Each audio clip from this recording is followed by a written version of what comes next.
Chapter 7. A floorboard creaked somewhere in the house, jerking me from sleep. I forced my eyes open, not sure if what I heard was real or an echo from a dream. A heavy footstep thuds against the floor downstairs, then silence. I sit up, my comforter falling to my lap. My heart pounds in my ears. It could be Mom going downstairs for a glass of water, but that's unlikely. Most nights she takes insanely strong sleeping pills and is out like the dead till morning. I push back the rest of my blankets and slip from the bed. The floor freezes my bare feet, and I shiver as I stumble for the door. There's no moon tonight, leaving my room so dark I can't see my arms stretched out in front of me. The house falls silent. I'm being silly. Even if it wasn't Mom, that sound could have been a million things. The house settling or wind pounding at the windows. Still, I hold my breath until I find the door with my fingers. I press my ear to the wood, listening for a sound in the hallway. The top stair groans. Another footstep. Someone's out there. I stumble backward and crash into my desk. There's another creak, this one outside my door. Who's there? I whisper. I step away from my desk, forcing myself toward the door. Louder I ask, Mom? Is that you? It's too dark to see, but I hear my door latch click and feel the air move as the door swings open. A fingernails on sandpaper scratch cuts through the silence, and I smell sulfur. Blue-orange light flickers to life. I blink against the sudden brightness, and as my eyes focus, I make out a lit match and a face. Light dances in Riley's eyes. She puts a finger to her lips. Quiet. You scared me to death! I take a deep breath to get rid of the last of my fear and lean against my desk, my heart still thudding like crazy. How did you get in? She doesn't answer, but her eyebrow twitches higher. Her eyes are manic, wide and dark, her pupils dilated in twin black pools. An emotion I can't place flickers across her face, and my question changes from how she got in to why. Hurry, she whispers. The match burns down to her fingertips, and she shakes it out. A silver curl of smoke stretches to the ceiling. I want to show you something. This has to be about Josh. I bet the others are waiting at the house for us, and we'll spend the night eating ice cream and complaining to one another about what jerks guys are. My fear flips into relief. I grab my sneakers, then push my bedroom door open. Riley follows silently, and once in the hallway I hesitate, glancing at my mom's door. I motion for Riley to keep quiet as we start down the stairs. We hurry out of my house, stopping for Riley to grab a pair of gray sneakers she'd hidden behind the potted plant on our front porch. She slides them onto her bare feet without untying them first, and we head down the street. The wind slices through the sleeves of my sweater and coaxes goosebumps from my skin. I press my lips together to keep my teeth from chattering and pull my sweater over my hands. Despite Riley's bare legs, she doesn't shiver. I notice a shadow crouched on the porch steps as we near the abandoned house, Grace. She looks plainer than I've ever seen her in a black t-shirt, jeans, and faded sneakers. The hood of her giraffe print sweatshirt hides her hair. Hey, Grace, I say as I pass her on the steps. Hey, she echoes hollowly. Her eyes don't quite focus, and she doesn't acknowledge Riley at all. You'd think she was the one whose boyfriend just cheated on her. Is she okay? I ask. Riley pushes the front door open and the two of us slip inside. Grace? Probably just tired. Come on, it's this way. I ease the door shut behind me and realize a doorknob has been added where there wasn't one before. Riley notices my confusion and pulls a key out of the pocket of her jeans. Can never be too careful, she says, as if that answers everything. We walk past the living room, where the sleeping bags are rolled and stacked next to the pillows in a corner.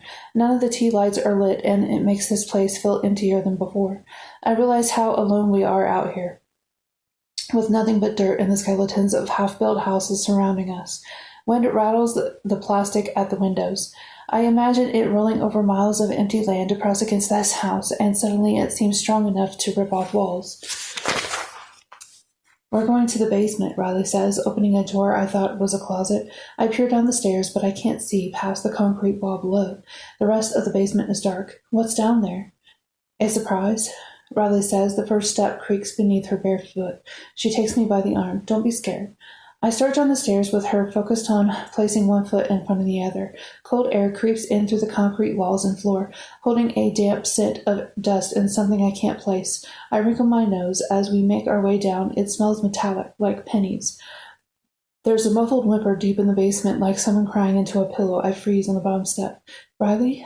I still can't see past the concrete wall, and I suddenly want to keep it that way, but Riley tugs on my arm, her fingernails pricking the skin on my wrist. My feet move forward on their own. It's okay, Soph, she says, and I let her lead me around the corner. The blue oil lamp from upstairs sits on a table near the far wall, casting a wedge of flickering light over the concrete. Alexis crouches over the lamp, messing with a lever on the side. There's a flicker of movement, like an arm reaching out of the shadows behind her. I jerk my head around to stare, praying it was just a trick of the light.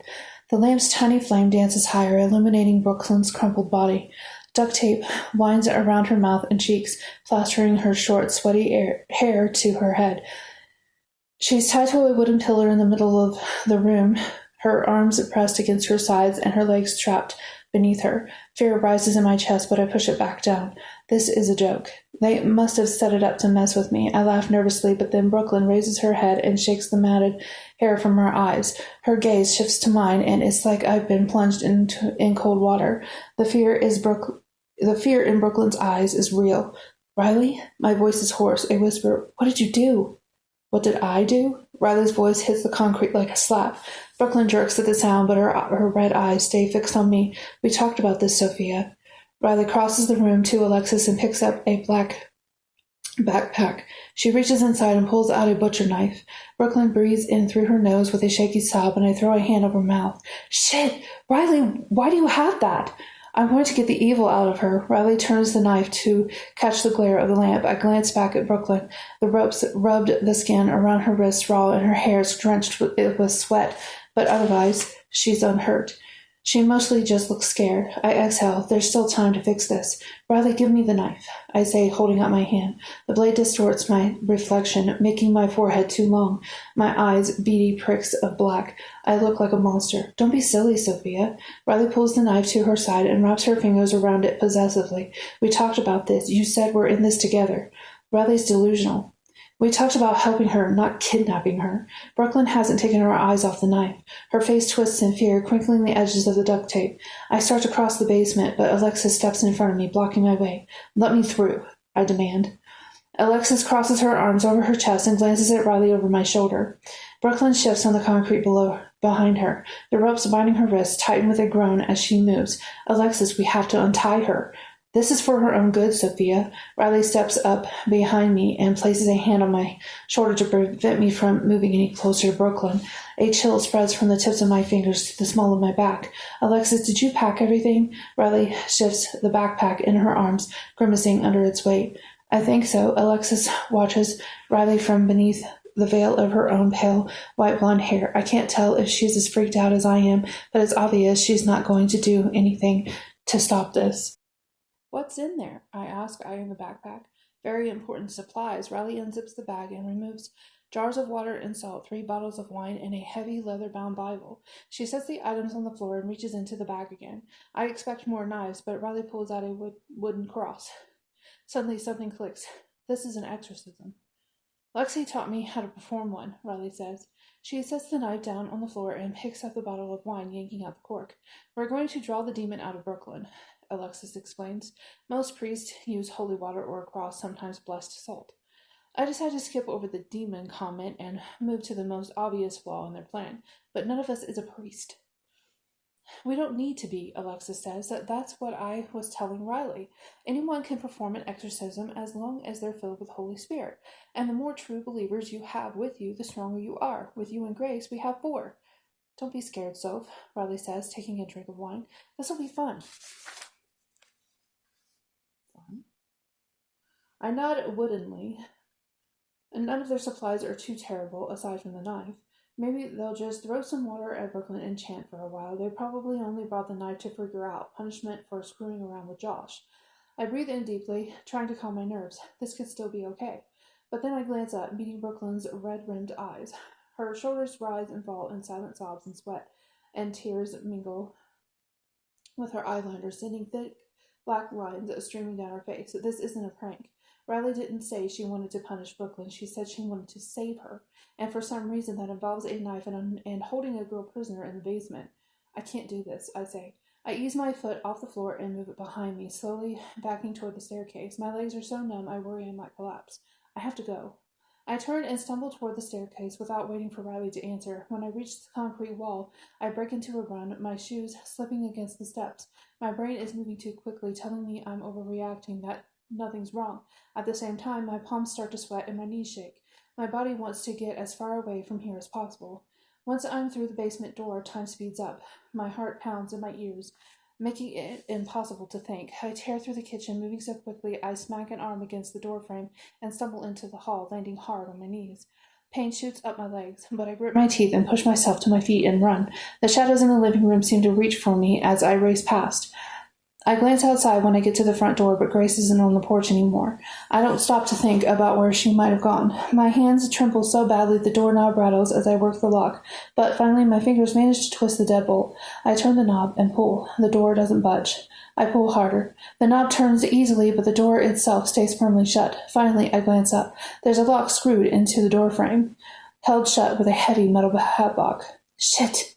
My voice is barely a whisper, but it seems to boom around me. I think of what Riley said when I saw the new doorknob. Can never be too careful.